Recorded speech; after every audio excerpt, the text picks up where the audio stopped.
Welcome students. I Professor Deepak Kosti welcome you for this lecture.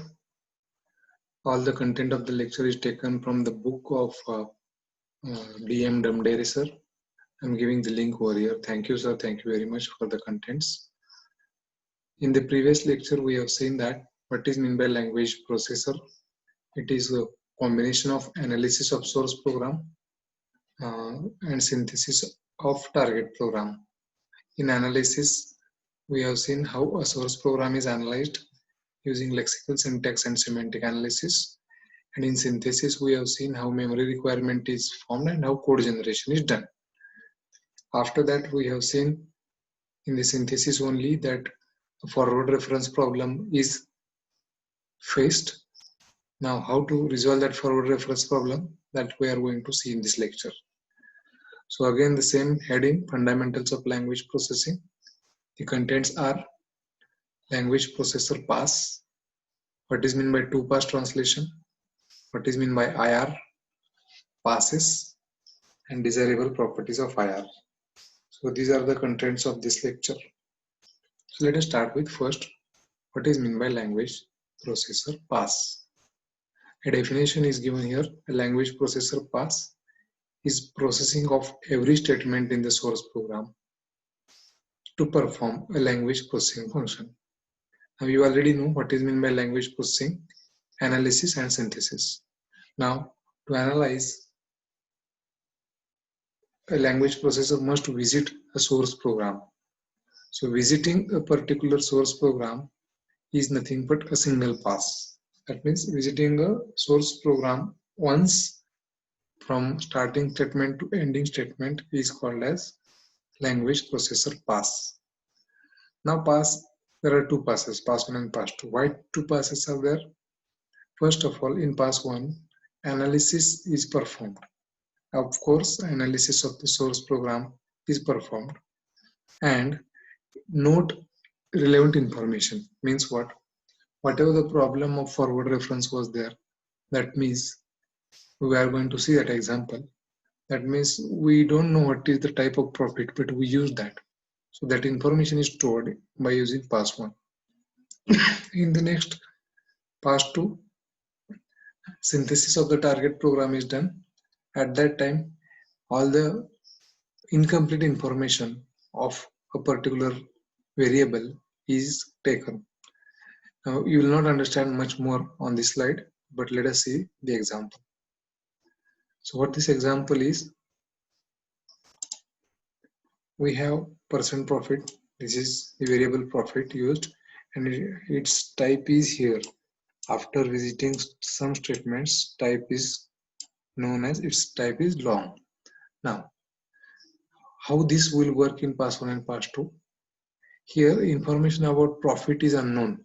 When working for this particular statement, when analyzing this statement, the type of profit is not known. And it is noted that the type of profit is not known in the pass 1. In pass 2, information about profit is noted and translation is performed in two passes. Now see, at this statement, profits type is not known. All the statements will be visited. We will finish with the end statement, but profits information is still unknown. So all the statements are visited once at first time. That is called as pass 1. Now in the second pass, the information about profit was known. Now here the information about profit will be given, and then analysis of this particular statement will be performed. So now again we are going to see step by step how analysis is performed for such a forward reference problem. So the heading for this particular slide is example, solving problem of forward reference using two-pass translation. How that we are going to see definitely, because without example it is very much difficult to understand this. Next, what is meant by two-pass translation? A little bit in detail. In pass 1, language processor analyzes the source program to note the type of the information. Just told the example, type of profit is unknown, type of profit is long, that is type of profit is unknown is noted in pass1. What pass2 will do? Pass2 will give the type of profit when it will visit the statement second time. So in pass2, it once again analyzes the source program to generate the target code using the type information noted in the pass1. So this repeated visit to the source program can be avoided using an IR. So how this is avoided using an IR and what is meant by IR, that we are going to see on the next slide. So, but keep in mind in two pass translation, in pass 1, the information about all the identifiers is noted, and in pass 2, whatever is unknown information is there, that is modified. Again, this is the this two pass translation we are going to see using one example. Let us see what is IR. So this diagram indicates source program is taken input given to the front end. Now what is front end? That we'll see here. Then front end will give intermediate representation named as IR. IR will be given to the back end, and back end will give the target program. So source program to target program.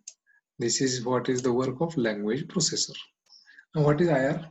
An IR is a representation of a source program which reflects the effect of some, but not all, analyzes and synthesizes the tasks performed during the language processing. Now, why this IR is required, that I will tell. Whenever a source program is taken input by the front end, now what is front end, that we are going to see in the next slide.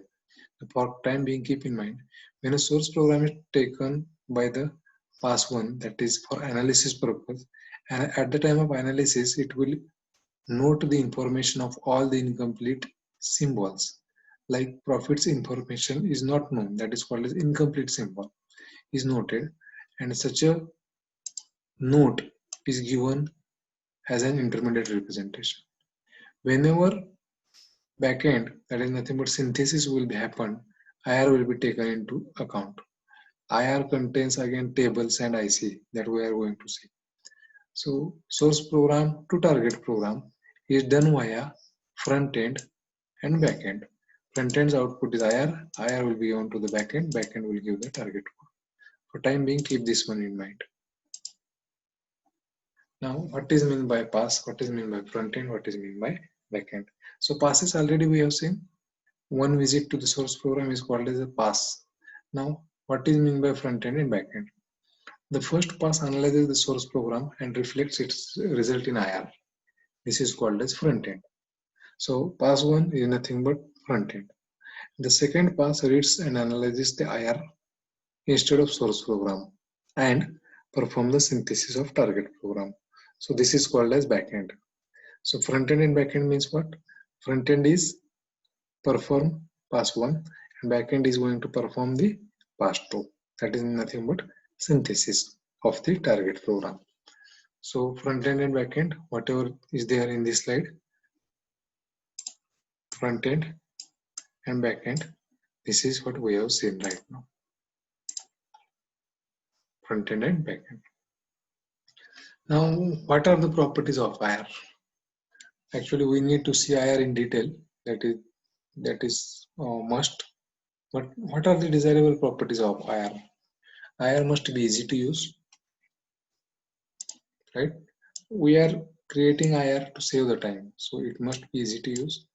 Processing efficiency, as I just told, we are creating IR for reducing the time.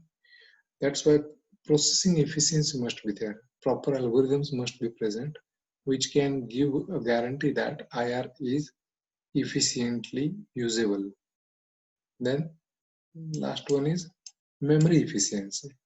So IR must not take more memory compared to the source program. So memory efficiency is also an important, because almost source program is taking some amount of memory. We are converting source program into something that is called as IR. Now IR should not consume more memory than the source program. Otherwise, reading from the source program in the past two will have been much benefited compared to the IR. So obviously we can say that IR needs lesser amount of memory compared to the source program. That's why these are the desirable, these are the expected properties of IR. Next, we are ending here. What is IR? IR is nothing but intermediate representation. And what we have seen in this particular lecture, in this lecture we have seen that how to handle the forward reference problem. Second one, we have seen what is mean by pass 1, what is mean by pass 2. After that, we have seen what is front end, what is back end. And after that, we have seen what is IR. IR is intermediate representation. Now, in this particular lecture, we have seen only theoretical part. In the coming lectures, we are going to see the much more interactive part, that is nothing but by taking some examples. Thank you very much for listening this lecture. I am using the book System Programming and Operating System by D.M. Damdare, second edition, Tata McGraw-Hill. Tata McGraw-Hill.